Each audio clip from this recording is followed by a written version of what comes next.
जय हिंद दोस्तों, आप लोग कैसे हैं? उम्मीद करते हैं अच्छा ही होगा। आज के वीडियो में हम लोग पढ़ेंगे दो चर वाले रैखिक समीकरण और उनके कितने हल होते हैं, हल होने के शर्त और उन कौन से युग्म आएंगे, इसके बारे में इस वीडियो में हम जानेंगे। सबसे पहले एक जरूरी सूचना है, अगर आप लोग हमारे चैनल को सब्सक्राइब नहीं किए हैं तो चैनल को सब्सक्राइब कर लीजिए ताकि इसी प्रकार की अच्छी अच्छी वीडियो आपको मिलता रहे। और इस वीडियो में हम एकदम आसान भाषा में समझाएंगे और इस टाइप का क्वेश्चन भी आता है। ऑब्जेक्टिव क्वेश्चन में आपको 3 से 4 नंबर का क्वेश्चन मिल जाएगा। कितने नंबर का क्वेश्चन मिल जाएगा? 3 या 4 नंबर का। ज्यादा का तो उम्मीद नहीं कर सकते हैं, लेकिन 3 से 4 नंबर का क्वेश्चन आ ही जाता है। और साथ में ही इस वीडियो में हम ग्राफ बनाना भी सिखाएंगे, एकदम आसान भाषा में सिखाएंगे। इसलिए वीडियो के लास्ट तक आप लोग बने रहिए, ठीक है। हम क्या बताए हैं कि दो समीकरण दिया रहता है। इससे पहले वाले वीडियो प्लेलिस्ट हम बना दिए हैं, आप लोग देख लीजिएगा। दो समीकरण दिया रहता है। क्या दिया रहता है? दो समीकरण। हम जानेंगे कि दो जो समीकरण है उनके हल करेंगे तो हल करने का शर्त क्या होता है, हलों की संख्या क्या होगी और उनके युग्म का कौन सा युग्म होगा उसका नाम हम जानेंगे, ठीक है। और ग्राफ बनाना भी इस वीडियो में सीखेंगे, इसलिए आप लोग वीडियो के लास्ट तक बने रहिए, अच्छी तरीके से समझ में आ जाएगा। बिल्कुल आसान भाषा में तोड़ मोड़ कर बताएंगे, अपने देहाती लैंग्वेज में बताएंगे, ठीक है। तो देखिए, हल होने का शर्त, हल होने का शर्त, ठीक है। ये तो आपका हो गया हल होने का शर्त। ये हो जाएगा हलों की संख्या, हलों की संख्या। उसके बाद हम यहां इधर क्या लिखेंगे? युग्म का नाम, युग्म का नाम। सबसे पहले यहां ध्यान दीजिए, जब x या y कोई भी चर मान के साथ जो कांस्टेंट वैल्यू रहता है उसको हम ऊपर नीचे करके, जैसे जब a1 बटे a2 not equal to b1 बटे b2, इस कंडीशन में रहे। आप जब दो चर वाले रैखिक समीकरण लिखते हैं तो वहां पर चर मान कुछ भी हो सकता है, x भी हो सकता है, y भी हो सकता है, a भी हो सकता है, b भी हो सकता है, इसलिए कंफ्यूजन नहीं होइएगा। उसके साथ जो कांस्टेंट रहेगा उसे बट्टा में करेंगे। a1 का मतलब क्या हुआ? समीकरण में पहले वाले चर मान का कांस्टेंट वैल्यू जो गुणांक उनका होगा। a2 दूसरे वाले समीकरण में देखना है, ठीक है। तो जब a1 बटे a2 not equal to b1 बटे b2 तो उसे हम कौन सा युग्म कहते हैं? अविरोधी युग्म। क्या कहते हैं? अविरोधी युग्म। और इनकी हलों की संख्या क्या होती है? केवल एक हल होती है। हलों की संख्या क्या होगा?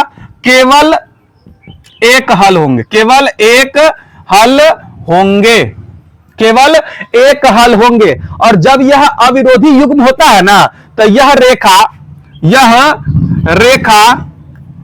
को एक दूसरे को, यह रेखा को एक दूसरे को प्रतिच्छेदित करता है, प्रतिच्छेदित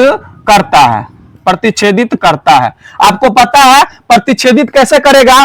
तो एक रेखा ऐसे आएगा और एक रेखा ऐसे जाएगा, यही प्रतिच्छेद करता है। मतलब जब ग्राफ बनाइएगा तो ध्यान रखिए, आपको क्वेश्चन दो समीकरण दे देगा और उसमें पूछ देगा, आपको ऑब्जेक्टिव क्वेश्चन किसी भी हिसाब से पूछ सकता है। दो समीकरण दे देगा, कहेगा इन समीकरण में कौन सा युग्म है, तो इसी पैटर्न पर लाकर देखेंगे a1 बटे a2 not equal to b1 बटे b2 है या नहीं। जब इस कंडीशन में होगा तो कहेंगे अविरोधी युग्म है। आपको यह भी क्वेश्चन कर देगा, दो समीकरण दे देगा, कहेगा कितने हल होते हैं, तो फिर इसी पैटर्न, शर्त यही लिखना है।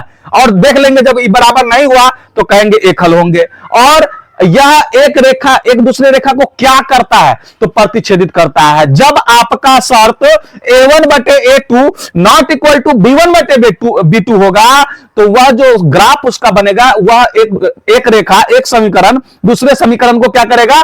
प्रतिच्छेदित करेगा। इस प्रकार का आपका क्वेश्चन 4 नंबर का पूछता ही है। 4 नंबर का मिनिमम मैक्सिमम जो भी आए, आपको पैटर्न हमने बता दिया है। दूसरा टर्म होता है जब a1 बटे a2 उधर से जो ना a1 बटे a2 बराबर b1 बटे b2 बराबर c1 बटे c2। जब आपके समीकरण का हल होने का शर्त इस कंडीशन से होगा, मतलब दो चर का गुणांक और एक कांस्टेंट वैल्यू, जब तीनों बराबर होगा बट्टा में करके, वीडियो को रोक दो जल्दी से चल रहा है। देखिए, जब a1 बटे a2 b1 बटे b2 बराबर c1 बटे c2 हो जाएगा तो इसको ना, इसका अनगिनत हल होता है। क्या होता है बुआ रे? अनगिनत हल होंगे। और कौन सा होंगे, और कौन सा युग्म होगा? आश्रित युग्म होगा। क्या होगा? आश्रित युग्म। आपको जब ग्राफ बनाने के लिए कहता है ना, तो कभी कभी क्या कहेगा कि ग्राफीय द्वारा हल ज्ञात कीजिए, ठीक है, और पूछ देता है ग्राफ से कि आखिर क्या करता है, इसका जो रेखा है क्या करता है, मतलब कि प्रतिच्छेदित करता है कि समांतर है कि संपाती है। तो उसका फिगर भी समझ में आना चाहिए ना कि प्रतिच्छेदित कैसा होता है, संपाती कैसा होता है, समांतर कैसा होता है, यह सब जानना जरूरी है। तो यहां देखिए हम कहे हैं हल होने का टर्म देखो, a1 बटे a2 बराबर b1 बटे b2 बराबर c1 बटे c2। जब ऐसा टर्म रहेगा तो कहेंगे बउआ रे अनगिनत हल होगा। कति होगा? अनगिनत हल होगा। कौन सा युग्म कहेंगे? आश्रित युग्म। और इसमें दोनों समीकरण क्या होगा पता है? संपाती होगा। यहां लिख देते हैं, यहां दोनों समीकरण एक दूसरे के संपाती होगा। इतना समझ में आया? अब आपके माइंड में एक क्वेश्चन आता होगा कि सर संपाती कैसा होता है, हम तो जन्म नहीं करते संपाती। तो बाबू रे एक मतलब जानते हो, ऐसे रेखा रहेगा ना, इसी रेखा पर दोनों समीकरण होगा। दोनों समीकरण का जो कोऑर्डिनेट होगा एक ही होगा। एक्स वाला कोऑर्डिनेट मतलब एक हल, और दूसरा हल मतलब कि दोनों बराबर होगा, मतलब दोनों समीकरण का हल बराबर होगा, यानी एक ही रेखा पर होगा। तो हम कहेंगे संपाती है। क्या है? संपाती है। और जब एक ऐसे खींचे एक ऐसे खींचे तो वह क्या हो गया? प्रतिच्छेद, मतलब छेद काट रहा है। ठीक है। अब शर्त है, इसके बाद का शर्त है कि a1 बटे a2 बराबर b1 बटे b2 not equal to c1 बटे c2। जब इस टर्म में पहला और दूसरा बराबर हो गया और तीसरा वाला बराबर नहीं हुआ है, तो उसको हम कौन सा युग्म कहते हैं? विरोधी युग्म। क्या कहते हैं? विरोधी युग्म। और इसके हल कितने होते हैं? तो भैया जब विरोधी है, विरोध करेगा तो एको को हल ना होता हो। ठीक है। तो इसमें लिखेंगे कोई हल नहीं होगा, कोई हल नहीं होगा। जब कोई हल, विरोधी जानते हो, कोई हल नहीं होगा। विरोधी क्या होता है? विरोधी में आपको, विरोधी जो होता है ना, एक दूसरे का शकल ना देखे के चाहिए। उसने ओकरा फोड़ दिया, उसने ओकरा फोड़ दी, समझ ले। तो इसका रेखा कैसा होगा पता है? समांतर। वह मतलब कि वो अपना रास्ता से चलेगा और ये अपना रास्ता से चलेगा, इसका कहीं पर भी नहीं मिलन होगा। इसमें देखो एक पॉइंट पर मिलन होगा, यानी कि एक हल हो लो। रे बउआ एक्के को मिलन भेल तो एक हल। यहां दोनों समीकरण हम हर जगह पर साथ साथ चल रहा है, देखना हर जगह मिलन हो गया। ठीक है ना।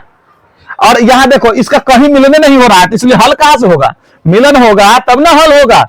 समझ में आ रहा है ना सबको? अगर आपको a1 बटे a2 not equal to b1 बटे b2 है तो कहेंगे अविरोधी युग्म। क्वेश्चन अगर दे देगा किस प्रकार का युग्म है तो अविरोधी युग्म। अगर उसी में क्वेश्चन कह देगा हलों की संख्या क्या है तो कहिएगा केवल एक हल होगा। जब आपको a1 बटे a2 बराबर b1 बटे b2 बराबर c1 बटे c2 होगा तो उसे हम कहेंगे कौन सा युग्म है। आपको दो समीकरण दे देगा, कहेगा कौन सा युग्म है, तो हम इस पैटर्न पर लाकर देखेंगे। अगर इस पैटर्न को फॉलो करेगा तो हम कहेंगे आश्रित युग्म है।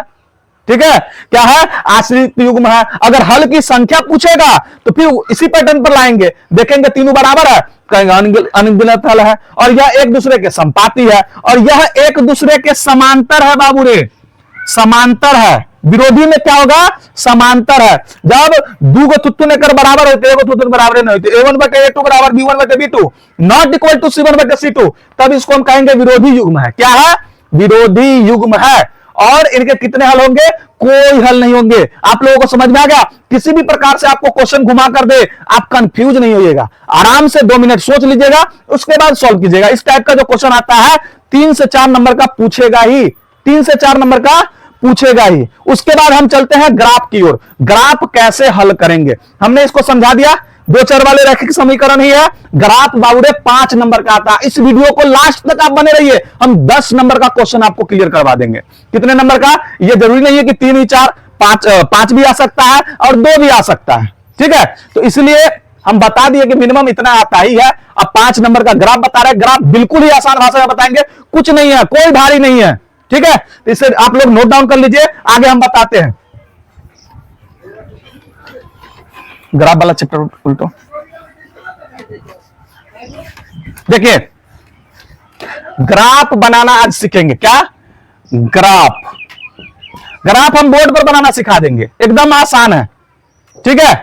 अब देखिए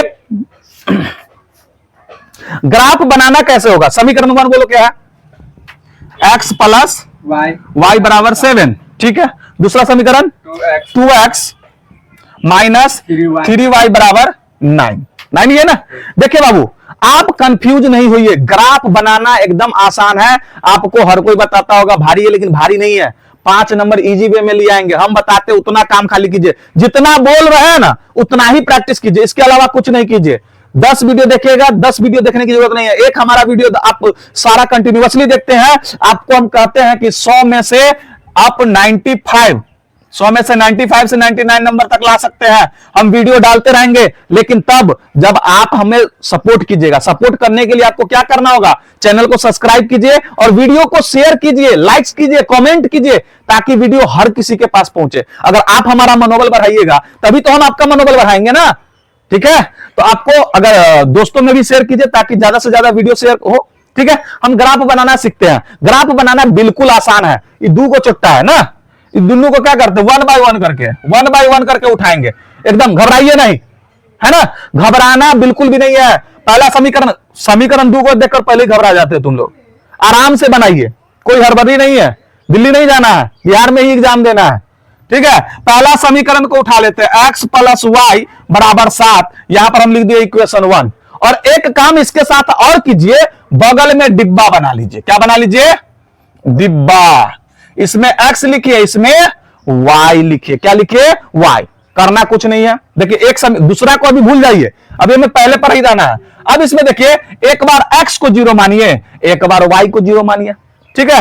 एक बार क्या मानना है, x को 0 और एक बार y को। अब इस समीकरण में पुट कीजिए 1 बाय 1 करके। एक बार x का मान 0 रखिए तो y को निकालिए, एक बार y 0 रखिए तो x को निकालिए, ठीक है। हम x 0 रखते हैं यहां पर, तो 0 प्लस वाई बराबर 7, इक्वेशन सही है ना। तो क्या हो गया, 0 का कहानी खत्म, तो y बराबर हमारा क्या निकल गया, 7। यानी हमारा एक कोऑर्डिनेट का मतलब जानते हैं, निर्देशांक। तो निर्देशांक कैसे लिखाता है, निर्देशांक बाबू रे आपको कभी भी x और y के टर्म में लिखाता है। निर्देशांक अगर क्वेश्चन दे देता है तो समझ जाइएगा कि x और y का टर्म में लिखाता है, पहले x लिखाता है और बाद में y लिखाता है। तो इसका कोऑर्डिनेट समीकरण 1 का एक कोऑर्डिनेट आपका 0 7 हो गया। बाकी आपको कुछ भी बताता, कुछ नहीं मानिए, हम जो कहते उतना ही मानिए। एक बार x को 0 मानिए, एक बार y को 0 मानिए, ज्यादा नहीं मानिए, ठीक है। अब हम y को 0 रखते इसी समीकरण में, इसी में, तो x प्लस 0 बराबर 7। इस 0 का कोई इंपोर्टेंस नहीं है, कहानी उसका खत्म।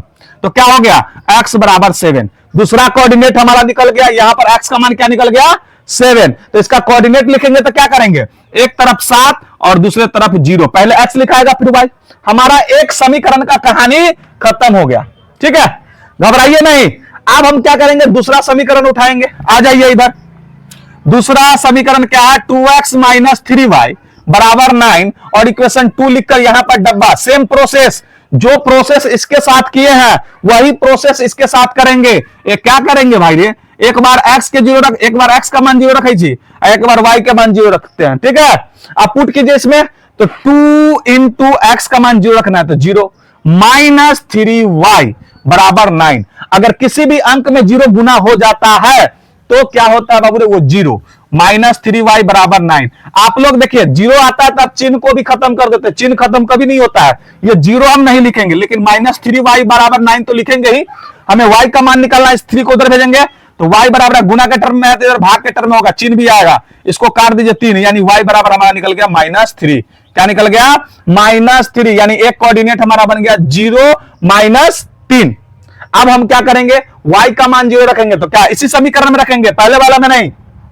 क्या 2x माइनस 3 इंटू 0 बराबर 9, इसका कहानी खत्म। तो 2x बराबर 9, यानी x बराबर 9/2। इसको जब दशमलव में बदलिएगा तो 4.5 हो जाएगा। क्या हो जाएगा, 4.5, यानी कि आपका एक कोऑर्डिनेट हो गया 4.50, यानी x पहले लिखा था और y 0, क्योंकि y हमने 0 पुट किया है। अब हमें समीकरण कटान बिंदु निकालना होता है। जब ग्राफ बनाते हैं ना तो क्या निकालना होता है, कटान बिंदु। ऐसे लाइन खींच देते हैं ताकि आपको समझने में दिक्कत नहीं हो।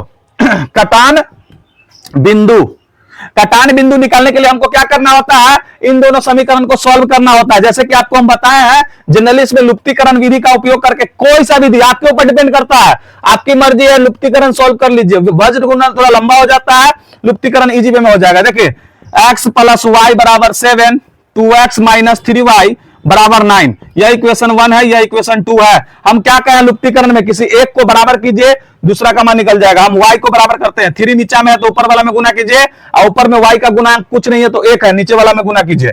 गुना कीजिए तो क्या हो जाएगा, 3x प्लस 3y बराबर, सब में, यही नहीं कि y में गुना करेंगे, सब में गुना करना होता है। समीकरण में तो यही है, करना एक को रहता है, लेकिन मजबूरी होता है कि सबको। अगर कोई बाप है तो अपन बेटा के जमीन एक के कैसे देते हैं, अगर एगो बड़का बेटा के 2000 रुपया देवे के है तो ओकरा छोटका मजेला सबके देवे के पड़ते, न तो सब में लड़ाई हो जाती, मतभेद पैदा हो जाते। अभी मतभेद पैदा नहीं करना है, ठीक है, इसलिए सबके साथ वही काम कीजिए। तो 7 या 21, 1 से गुना कीजिए, 2x माइनस 3y बराबर 9 एकम 9, प्लस माइनस ऑटोमेटिक कट गया ना, तो चिन्ह लगाने की जरूरत, चिन्ह देने की जरूरत, चेंज करने की जरूरत ही नहीं है, तो कट गया। 3 2 5, x बराबर 21 9, 21 9 30, x निकलना है, 5 को उधर भेजो, तो x बराबर 30/5, कट गया 6, x बराबर क्या हो गया 6। अब किसी भी समीकरण में पुट कर दीजिए x का, तो हम लिख देते हैं बउआ रे, समीकरण 1 में x का मान रखने पर, x का मान रखने पर 5 नंबर लेना है, इसलिए पूरा प्रोसेस से आइएगा, थोड़ा लंबा 2-4 पेज में भर दीजिएगा, 2 पेज तो कम से कम भरिएगा ही।